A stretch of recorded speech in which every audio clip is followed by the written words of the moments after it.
அலைக்கும் வரஹ்மத்துல்லாஹி வபரகாத்துஹு. ஜக்காத் என்ற கடமை அபூ ஹுரைரா ரலியல்லாஹு அன்ஹு அவர்கள் அறிவித்தார்கள். ஒரு கிராமவாசி அல்லாஹ்வுடைய தூதர் ஸல்லல்லாஹு அலைஹி வஸல்லம் அவர்களுடைய சமூகத்திற்கு வந்து, நான் சொர்க்கம் செல்வதற்கு ஏற்ப ஒரு காரியத்தை எனக்கு கற்றுக் கொடுங்கள் என்று கேட்டுக்கொண்டார். அதற்கு அல்லாஹ்வுடைய தூதர் ஸல்லல்லாஹு அலைஹி வஸல்லம் அவர்கள், நீ அல்லாஹ்வை வணங்க வேண்டும், அவனுக்கு எதனையும் இணையாக்கக்கூடாது, கடமையான தொழுகையையும் கடமையான ஜக்காத்தையும் நிறைவேற்ற வேண்டும், ரமலான் மாதத்தில் நோன்பு நோக்க வேண்டும் என்று குறிப்பிட்டார்கள். அதை கேட்ட அந்த கிராமவாசி, என் உயிர் எவன் கைவசம் உள்ளதோ அவன் மேல் ஆணையாக இதைவிட அதிகமாக எதையும் செய்ய மாட்டேன் என்றார். அவர் திரும்பி சென்றதும் அல்லாஹ்வுடைய தூதர் ஸல்லல்லாஹு அலைஹி வஸல்லம் அவர்கள், சொர்க்கவாசிகளில் ஒருவரை பார்க்க விரும்புவோர் இவரை பார்க்கட்டும் என்று குறிப்பிட்டார்கள். இந்த செய்தி ஸஹீஹுல் புகாரியிலே 1397 என்ற எண்ணிலே பதிவு செய்யப்பட்டிருக்கிறது. ஜக்காத் ஏழை வரி, இதை இஸ்லாமிய மார்க்கம் கடமையாக்கி இருக்கிறது.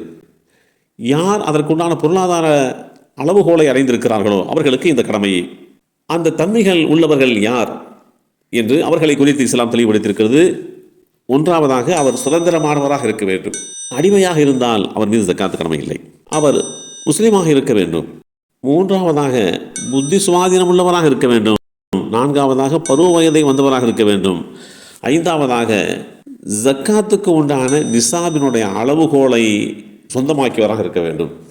அதுக்குண்டான அளவுகோல் இல்லை, வசதி வாய்ப்பு இல்லை, அவருக்கு ஜக்காத்து கடமை இல்லை.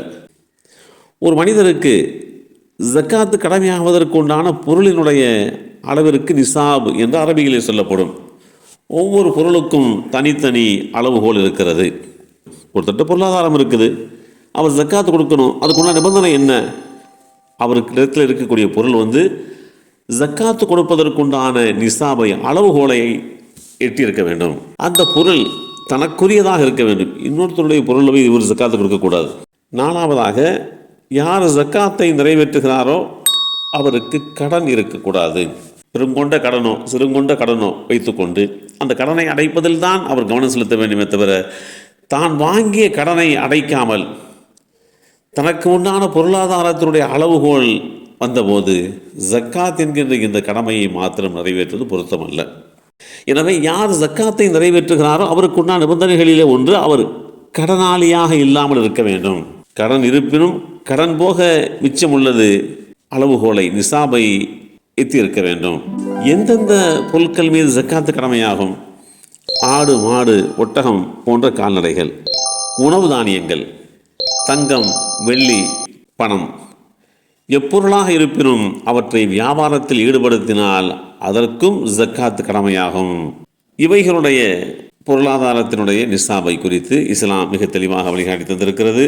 அவைகளை அறிந்து கொண்டு ஜக்காத் என்கின்ற இந்த கடமையை நிறைவேற்றுகின்ற வாய்ப்பை அல்லாஹு தஆலா நமக்கும் நம் சந்ததிகளுக்கும் வழங்கி அருள் புரிவானாக. அஸ்ஸலாமு அலைக்கும் வரஹ்மத்துல்லாஹி வபரகாத்துஹு.